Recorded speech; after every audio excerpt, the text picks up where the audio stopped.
Vamos a dar inicio a nuestro análisis de este 5 de agosto del año 2015.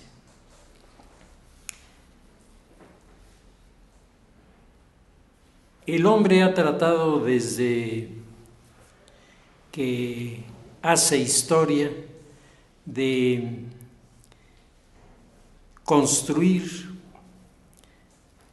un arma que le dé la superioridad sobre todos los demás, y al mismo tiempo el hombre ha estado interesado en descubrir de qué manera él puede ser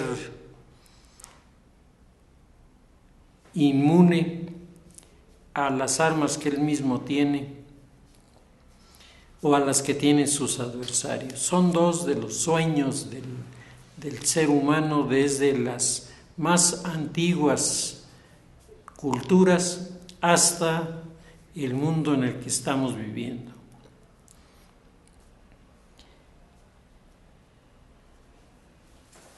En un libro escrito sobre el desarrollo tecnológico militar, el alemán Kurt Freisler,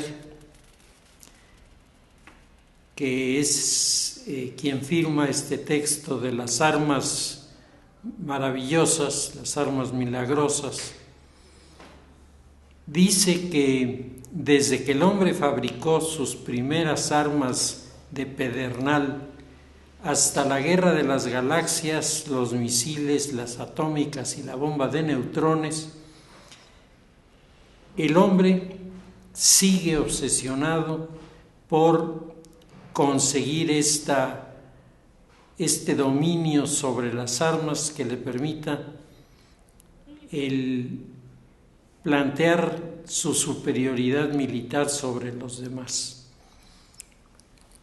En un principio, las armas que se utilizaron pues fueron las armas para las luchas entre los hombres de manera personal y para cazar los animales de los que se alimentaban los primeros habitantes de nuestro planeta.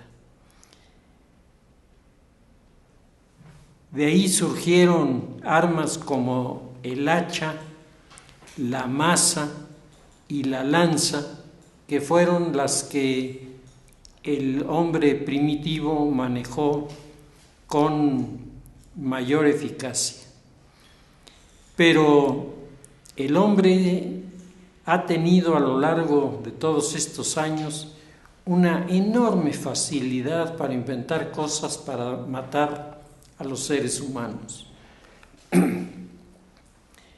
En un jeroglífico egipcio, más o menos 3000 años antes de Cristo, cuando los asirios estaban invadiendo Egipto, escribe el autor de este texto en jeroglíficos: llegó volando la muerte zumbadora, las flechas que todo lo atraviesan, y nos arrebataron a nuestros mejores guerreros. Los egipcios no tenían arcos tan poderosos como tenían los asirios.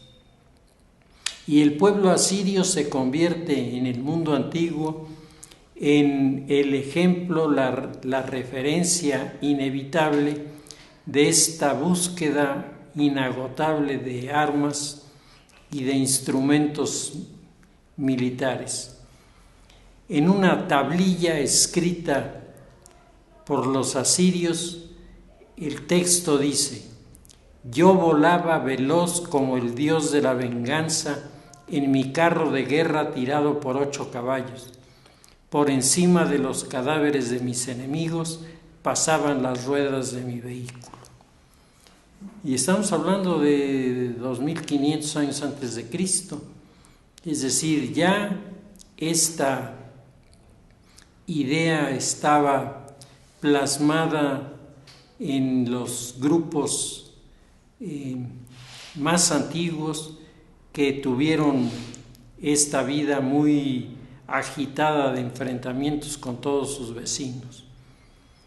Como dice Freisler, la historia de la humanidad podría titularse de las armas artesanales a las armas industriales, las que fabricaban una por una, las lanzas, las hachas, las espadas, hasta llegar a los temas que hoy se manejan y que son particularmente inquietantes. Junto con las armas surgieron los ejércitos. Al principio los ejércitos se conformaban por voluntarios. Eran los habitantes de una ciudad que ante la amenaza del ataque de sus enemigos, todos se unían para defenderse, y si se revisa con detenimiento los textos del período de oro de los griegos, nos vamos a encontrar a numerosos ejemplos, entre otros Jenofonte, que organizaron expediciones armadas de los griegos contra otros, llevando puramente voluntarios. Los voluntarios no solamente aportaban su persona, aportaban sus armas, su escudo, su espada, y llevaban lo que tenían, para todo aquello que necesitaban, y el que los dirigía, pues ese les decía a dónde iban y contra quién se iban a pelear. Sócrates habla de su incursión en la vida militar y habla precisamente de esto. Pusimos nuestras armas y nuestros escudos y fuimos a la guerra. El voluntariado de aquella época se ha cambiado. Ahora tenemos ejércitos profesionales y vemos en los desfiles a una multitud de hombres y mujeres involucrados en los grupos militares que hacen servicio en todo el país. Y esto nos habla de un proceso de transformación en este sentido muy positivo.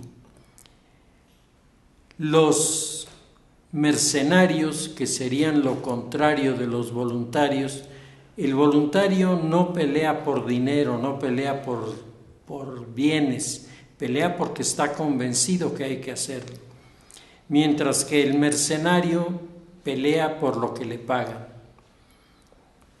El período más relacionado con mercenarios en el mundo moderno, porque en el mundo antiguo los mercenarios eran sobre todo italianos, eran los llamados condottieros. Los condottieros se alquilaban, ellos y su grupo de militares se alquilaban para ir a pelear contra otros semejantes a ellos en la disputa permanente del poder que había en Italia. Es más, algunos de los mercenarios genoveses y de varias otras ciudades del interior de Italia pelearon al servicio de el último de los emperadores de Constantinopla. Cuando los turcos toman por asalto la ciudad de Constantinopla, Constantinopla no es defendido por muchos de sus habitantes que huyen ante la amenaza de los turcos. La gente huye. el emperador pide ayuda al mundo cristiano y el mundo cristiano le envía de ayuda 2 barcos pertenecientes a la Orden de los Caballeros de Malta. Y esto es todo lo que le envía de ayuda al mundo occidental.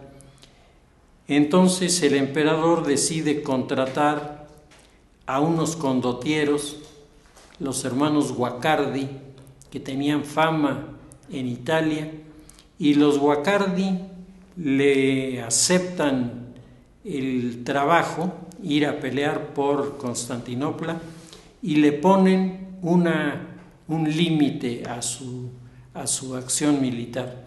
En el momento en el que se derrumbe una de las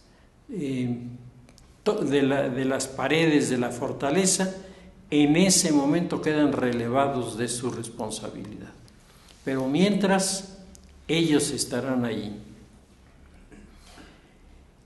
Sobre Guacardi se han contado en los textos sobre mercenarios innumerables anécdotas.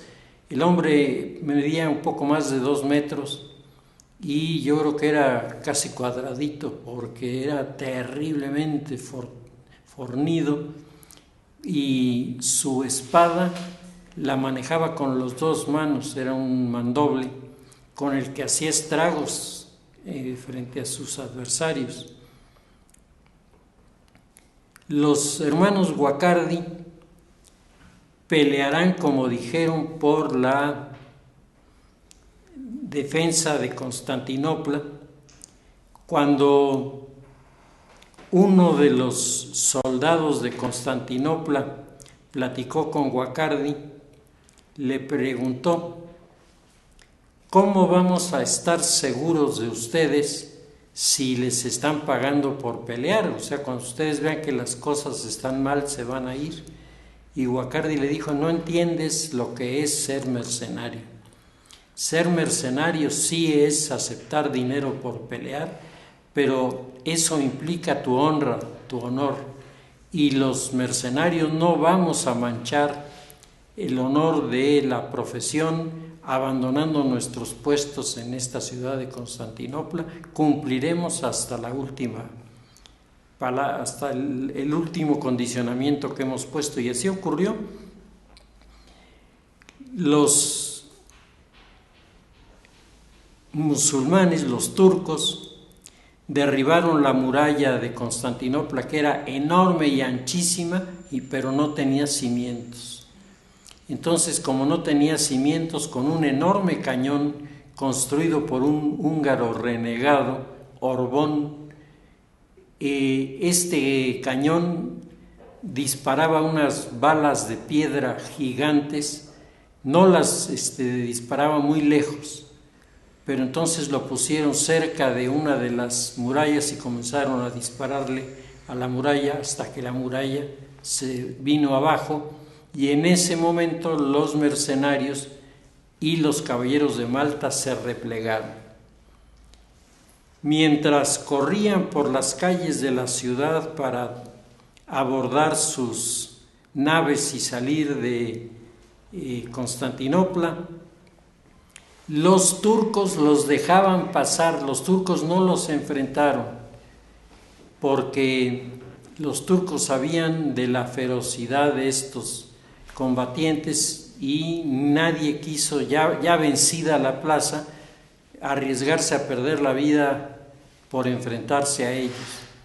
Llegaron, se subieron a sus barcos, y sus barcos, 4 barcos frente a unos 100 barcos de los turcos. Los barcos de los turcos se hacían a un lado y los dejaban pasar.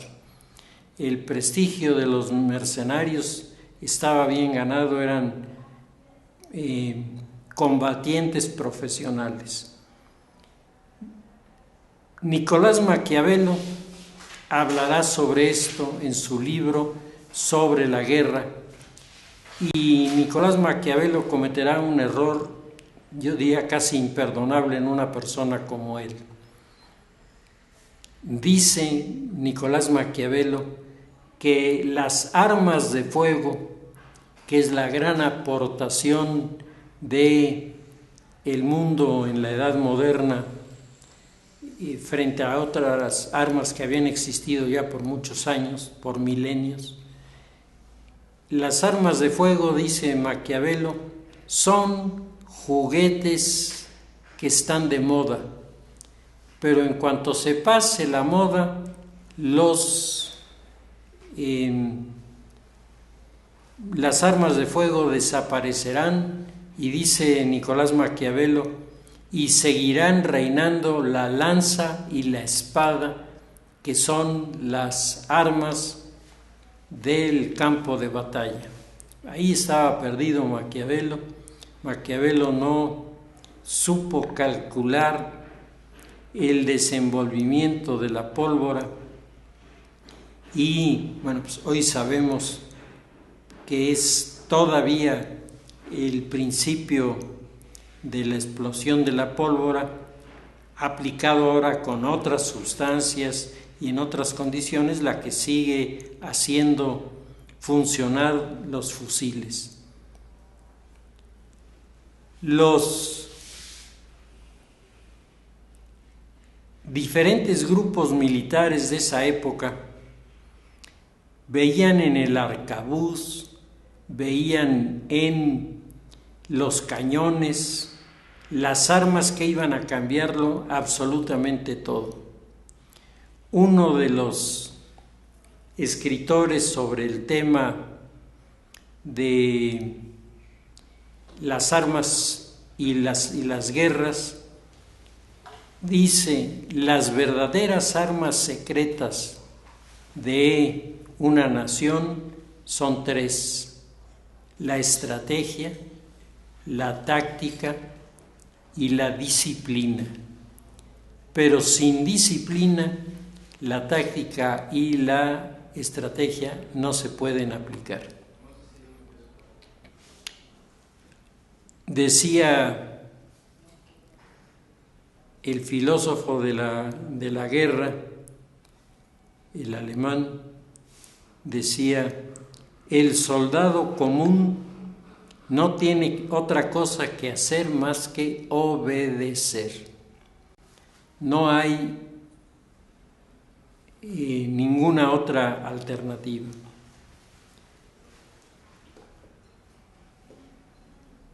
Todo esto lo comentábamos porque el tema de las armas vuelve otra vez a aparecer después de que parecía agotado en los últimos años de la edad de la Guerra Fría, y que ya no iba a haber mayores inquietudes por este tema. Resulta que durante la Guerra Mundial se construyó la bomba atómica. Hay una discusión todavía hoy entre los académicos europeos frente a los académicos norteamericanos en relación a quién tuvo los elementos para construir la bomba atómica. Y los seguidores de la escuela europea dicen que Heisenberg, que es el gran físico alemán de aquella época, Heisenberg no fabrica la bomba atómica porque no le habían dado la instrucción de hacerlo. Que el camino que había emprendido Heisenberg, que era el trabajo con la llamada agua pesada, era un camino muy largo pero muy efectivo para producir la bomba atómica. Esto contrasta con las reflexiones que deja Heisenberg respecto de este de este tema cuando Heisenberg dice que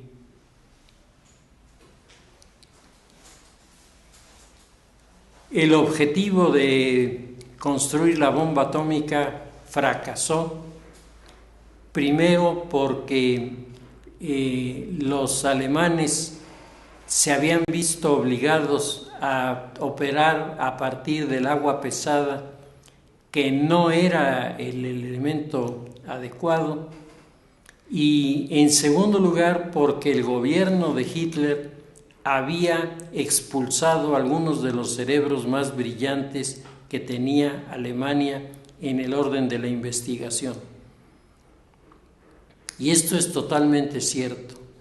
El Plan Manhattan, que era el nombre secreto del plan en el que se estaba operando la construcción de la bomba atómica, contaba con las mentes más brillantes del mundo en lo que se refiere al tema de la investigación de el uranio y sus posibilidades militares.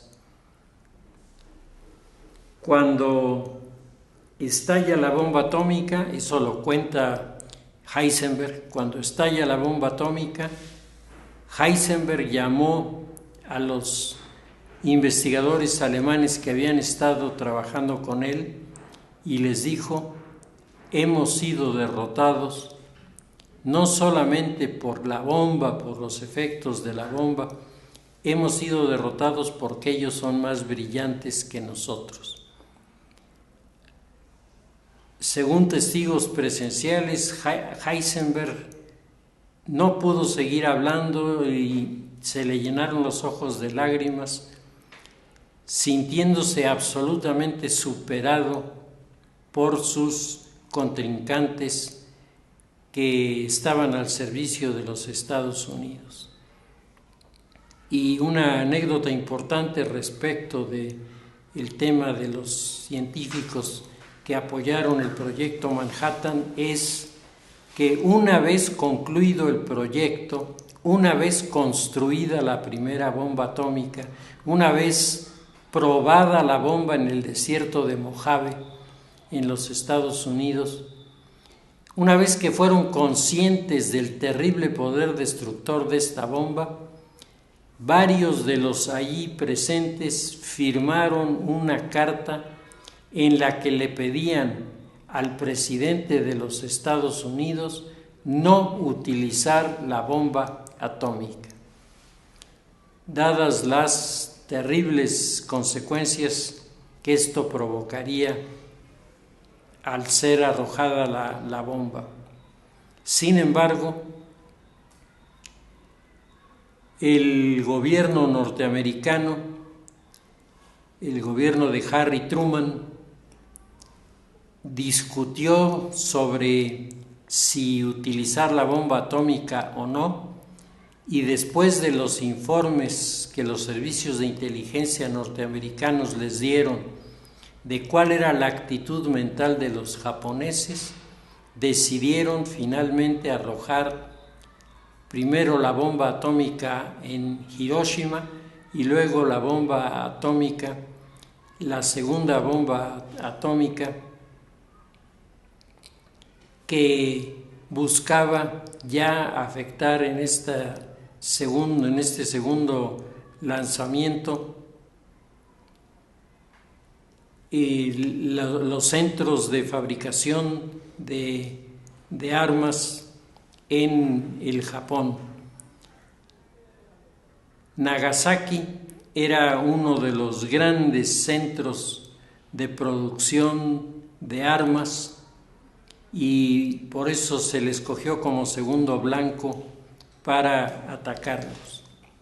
Las dos bombas atómicas apenas crearon las condiciones para que el ejército japonés aceptara las condiciones de rendición frente a sus adversarios.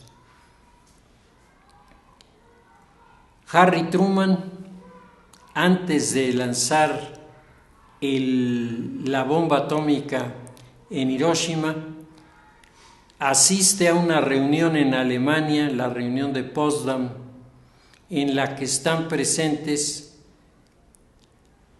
los rusos, está presente Stalin, está presente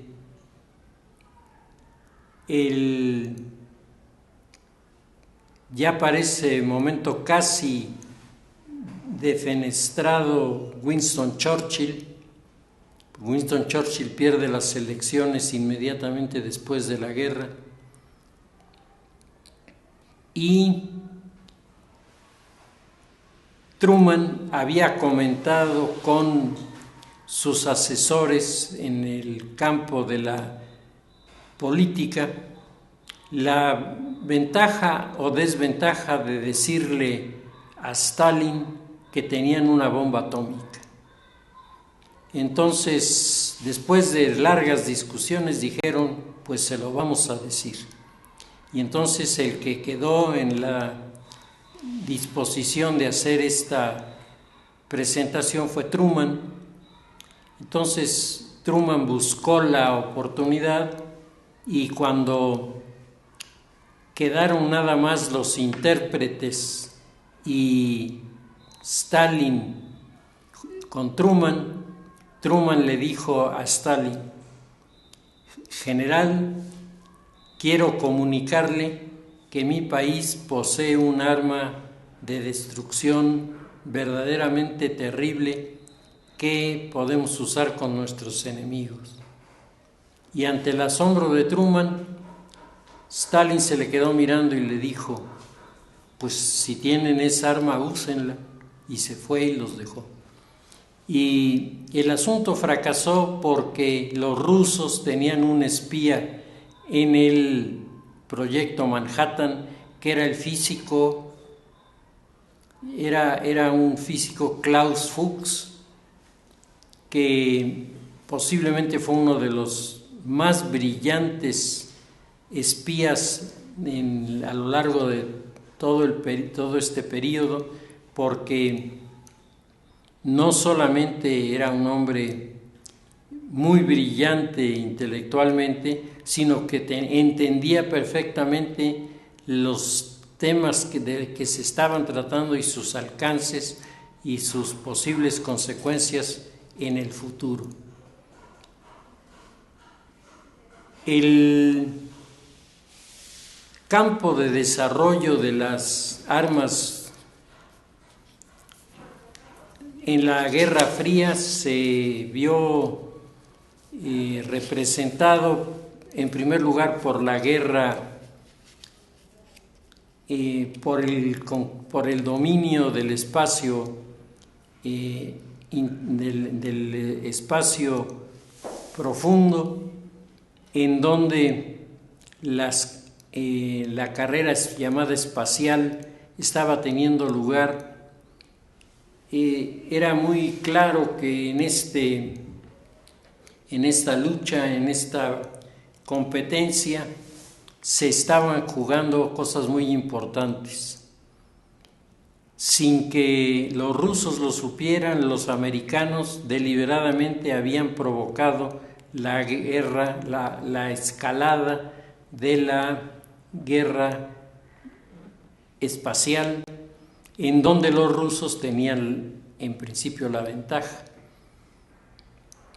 Hay una caricatura de la época de la Guerra Fría en donde el tío Sam está colocando uno de sus satélites en órbita y mientras él está colocando el satélite en órbita, un satélite chiquito de comunicaciones, un satélite ruso está pasando enfrente y de ese satélite sale un astronauta que le pone los cuernos en la nariz al tío Sam como diciendo, mira lo que tenemos y tú apenas estás en tus satélites de comunicaciones.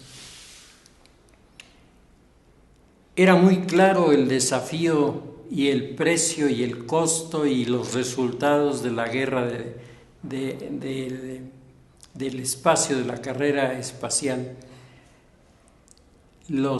Hay un chiste sobre el ánimo que prevalecía en el mundo sobre esta carrera espacial, en donde todos estábamos interesados, y en el chiste se presentaba el jefe de la central de inteligencia norteamericana con el presidente y le decía: tengo dos noticias, una buena y una mala.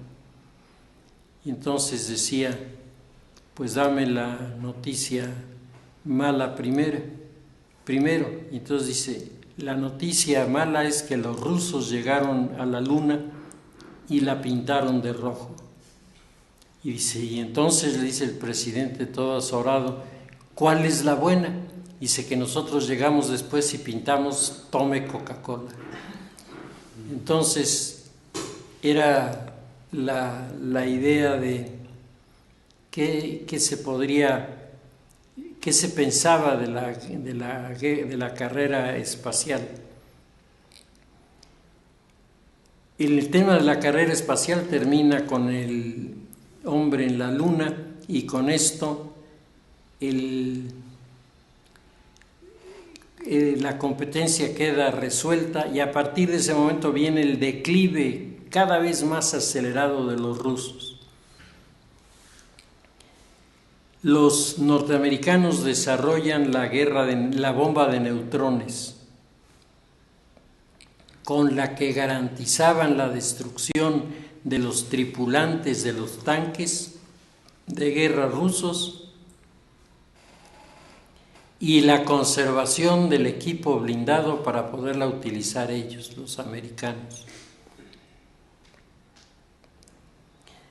La guerra de las galaxias, que es la utilización de los recursos de los satélites para movilizar armamento y dirigir armamento, es parte también de todo este escenario de finales de la Guerra Fría, que parecía haber quedado totalmente liquidado.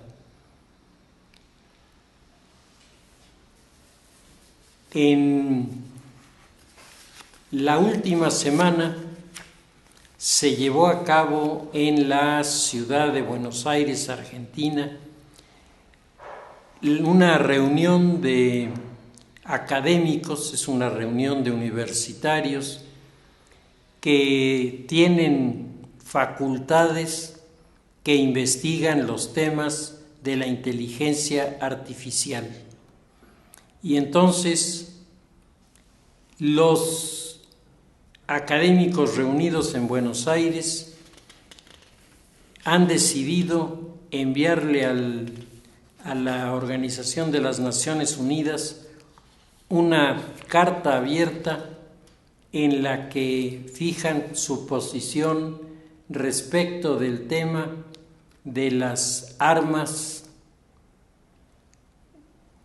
con autonomía plena. Los académicos especificaron que su protesta estaba girando en torno a los siguientes aparatos que ya existen y se están desarrollando: los drones, la nueva generación de drones sobre la que se está trabajando ya no va a requerir controlador, es decir, ya no va a haber una persona que lo va a estar dirigiendo. Los drones se programan a sí mismos y entonces el dron decide qué ruta va a tomar, qué altura va a llevar. Tiene mecanismos de defensa por si lo atacaran, pero lo más inquietante es que se programa a sí mismo, y una máquina que se programa a sí misma implica riesgos éticos monumentales. Están los tanques de guerra automáticos. Están los submarinos pequeños. Y están los cuadricópteros que llevan en la góndola central metralletas integradas que pueden disparar también de forma indiscriminada las armas hacia sus posibles contrincantes.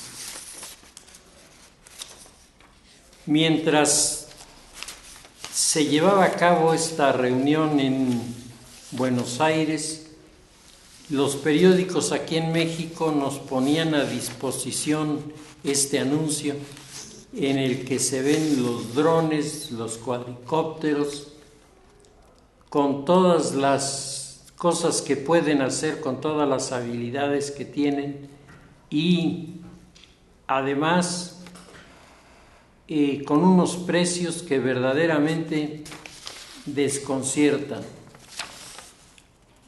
Un cuadricóptero con su conexión a smartphone y con la posibilidad de utilizar el smartphone como pantalla para observar el objetivo que busca el cuadricóptero, se vende a través de Amazon en 2,000 pesos. Para espionaje, un dron de carbono material que lo hace ligero, veloz y resistente, con una cámara de 110 grados y transmisión de video, 12,500 pesos. Un cuatricóptero pequeñito vale 1,690 pesos. Y un cuadricóptero acróbata que se puede movilizar de una manera increíble y con una rapidez extraordinaria, el Rolling Spider, cuesta 3,000 pesos.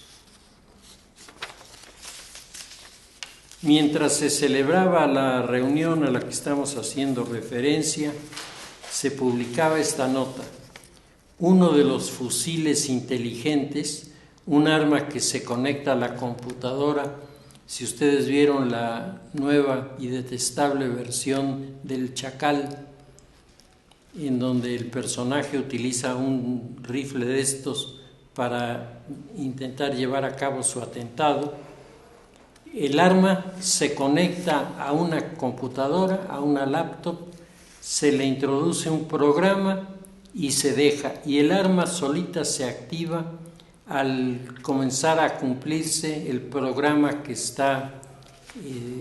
lo está dirigiendo. Pues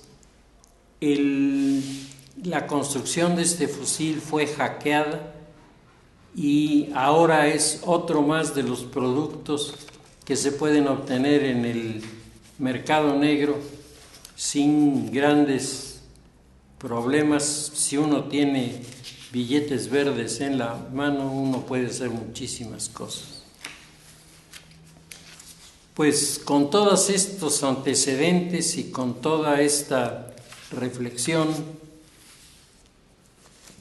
los académicos hicieron una carta abierta, decíamos, a las Naciones Unidas, en donde dicen que las armas autónomas, automáticas, y sus sistemas para localizar sus objetivos sin una humana intervención es algo que tiene que reflexionarse.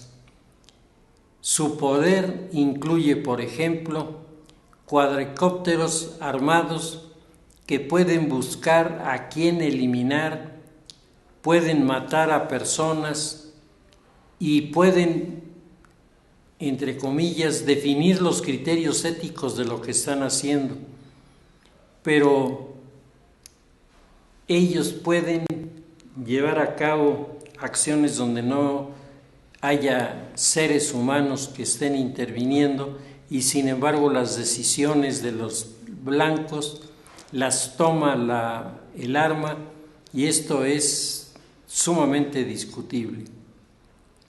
La tecnología de la inteligencia artificial ha llegado a un momento, ha llegado a un punto en que ese tipo de sistemas prácticamente no puede considerarse ya legal, dice la nota. Fácilmente con los años, y no en décadas, sino en unos años, sus índices de desarrollo y autonomía van a ser cada vez mayores.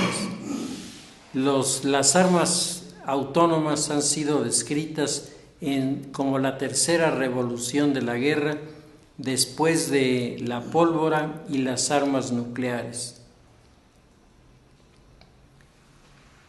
El documento termina diciendo que justamente como la mayoría de los químicos y biólogos, ninguno está interesado en construir armas químicas o biológicas. Los investigadores de la inteligencia artificial no están interesados en construir armas manejadas por la inteligencia artificial, y por eso están señalando ante el mundo el riesgo de crear potencialmente una situación que tendría consecuencias inevitables. Si no se suspende la investigación en la inteligencia artificial aplicada a las armas, esto llevará a una nueva carrera armamentista, y la nueva carrera armamentista inevitablemente llevará a la guerra a los pueblos. Este es el texto de la carta que ha sido elaborada por los académicos, en donde ellos están diciendo que es necesario poner un punto y aparte y definir que se va a buscar otras alternativas de la inteligencia artificial. Toby Walsh, experto en inteligencia artificial y una de las figuras centrales de la élite australiana de un organismo que se llama NICTA, que es el principal organismo que ha desarrollado investigación sobre la inteligencia artificial. Toby Walsh dice: en 50 años, si no paramos esto, podemos tener un Terminator que no sea de película. Y esto hay que pararlo desde ahora y ya, dice Toby Walsh en este sentido. Se recupera en la discusión otro de los temas que han apasionado a los hombres en los últimos tiempos, el tema de la robótica.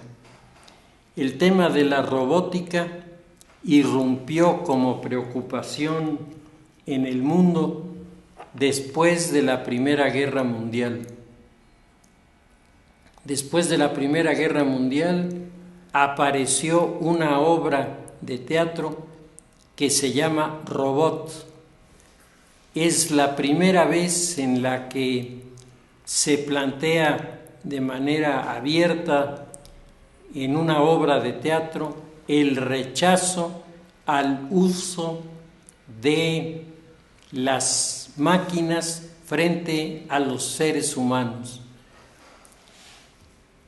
En aquel momento, después de la Primera Guerra Mundial, el cine, entonces era el cine mudo, el cine alemán va a reproducir los argumentos de la obra de teatro de Robot y los va a aplicar a una película que se llama Metrópolis. Esta película de Metrópolis es la que tiene propuesto el tema de las máquinas contra el hombre.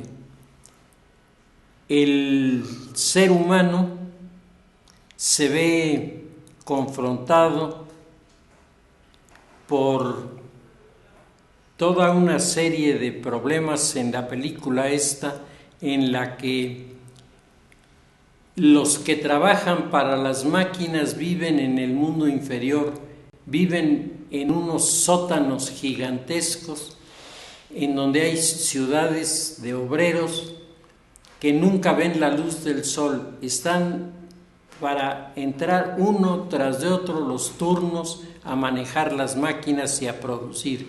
Y en el mundo de la superficie viven los ricos, los dueños de las máquinas, que con las máquinas explotan a los hombres. Y un genio de la robótica que tiene una enorme confusión respecto a hacer el bien con las máquinas, pero todo lo que hace con las máquinas resulta exactamente al revés. Este personaje convierte a una mujer, María, que es la que aparece como la heroína defendiendo a los niños, sobre todo a los que se secuestra de los subterráneos y los lleva a la superficie para que vean el sol, para que puedan ver lo que es un prado, para que puedan ver lo que es el mar. Ella quiere que los niños recuperen esta experiencia que les han quitado al dejarlos atrapados en este mundo subterráneo. Es castigada siendo entregada al médico al investigador, que la convierte en un robot que acaba siendo un robot malvado. La tónica de la película es de Fritz Lang, el director de la revista, de la película. La película duraba 5 horas y era del cine mudo. Se pueden imaginar que presenciar una película de estas no debe haber sido fácil. Ahora mismo la película ya bien arreglada pero muda cuesta, por lo menos a mí me cuesta mucho trabajo verla, porque está uno acostumbrado a los diálogos y ahí todo es leído y los efectos están muy primitivos todavía, pero bueno, ya es sin duda una de las primeras críticas a esto que se llamaba el robot. El término robótica es un neologismo inventado por Karel Čapek, que es el autor de la obra de teatro que se llama Robot, Karel Čapek. Y robot es una palabra checa que significa trabajo. Entonces, cuando se habla de robot, se habla siempre de instrumentos de trabajo que pretenden sustituir al hombre. Pues la carta ha llegado al mundo de los intelectuales y me parece que este es un tema de la universidad. Todas las universidades que tengan facultades o escuelas con nanotecnología tendrán la obligación de pronunciarse sobre este tema, que a mí me parece capital en el momento presente. Sobre el tema de la política nacional, aunque nos queda muy poco espacio, yo quisiera comentar, aunque sea de manera muy rápida, Primero, la reunión que organiza el Partido Revolucionario Institucional, en la que trata de recuperar la unidad del partido y en donde el rojo vuelve a ser el factor de unificación. Es curioso, el movimiento del garridismo, de los camisas rojas, que hoy yo en lo personal difícilmente ubicaría bajo el patrocinio o bajo la orientación o dirección del Partido Revolucionario Institucional, es presentado así, como si el garridismo fuera la punta de salida de los problemas en los que se están viviendo. En este escenario de unificación se comunica a los militantes del Partido Revolucionario Institucional la primera decisión de gobierno del gobierno de Peña Nieto. Es la primera vez que Peña Nieto y su equipo dan una respuesta política efectiva a la amenaza de la coordinadora de impedir el inicio del curso que va a comenzar de educación y bloquear nuevamente los mecanismos de evaluación de los maestros y con eso neutralizar en forma definitiva la reforma educativa, que es punto fundamental para el crecimiento y desarrollo del país. La respuesta del régimen ha sido la respuesta que todos estábamos esperando. Me parece que se ha hecho un estupendo